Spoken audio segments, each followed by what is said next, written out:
အားလုံးပဲမင်္ဂလာပါရှင်ကိုဘလော့ကနေပြန်လည်ဆိုလိုက်ပါတယ်ခုကကိုရီးယားစာလေးရေးစားခြင်းလို့ဆိုပြီးတော့ Henry Bar ကိုရောက်နေတာဖြစ်ပါတယ်ဆိုင်လေးစာလေးက 33A686 ကိုကြားမှာပါကိုရိုမှာထားတာတွေကဝက်လက်ပေါင်းမှာအချိုတဝက်အဆက်တဝက်လောက်ခိုင်းတာပါနောက်ပြီးကျဥလေးကိုရီးယားခောက်ဆွဲအဲ့ဟာတွေပါပဲဝက်လက်ပေါင်းကလေတပွဲကို3000လောက်ရှိရဲသူကပိုရှင်းကအများကြီးပဲ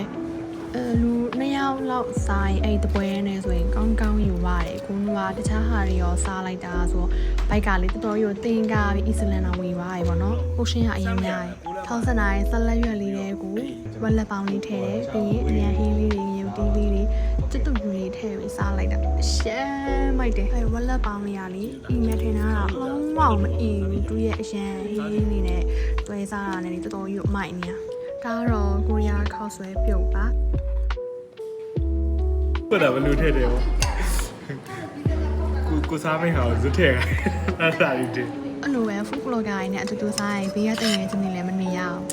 အရှိတောက်ကလေးပါအောင်လို့မှားလိုက်တာဒီနေ့မစားချင်တာနဲ့အစားအဲ့ဝက်လက်ပေါင်းတစ်ခုနဲ့နေဘိုင်းမဝအောင်ထင်လို့ခောက်ဆွဲမှားလိုက်တာပေါ့နော်အမှန်ကအဲ့ဝက်လက်တစ်ခုနဲ့နေဘိုင်းကတော့ဝနေ Harry Bar ကတော့အရာတာကတော်တော်ကြီးကိုစိတ်ကြည်နေခဲ့ရပါတယ် rating ပေးရမယ်ဆိုရင်တော့10 out of 10ပါပဲရှင်ဈေးကတော့ကိုတို့အဲ့ရတဲ့အကောင်လုံးမအောင်တူတဲ့6000လောက်ကျတယ်ပေါ့နော်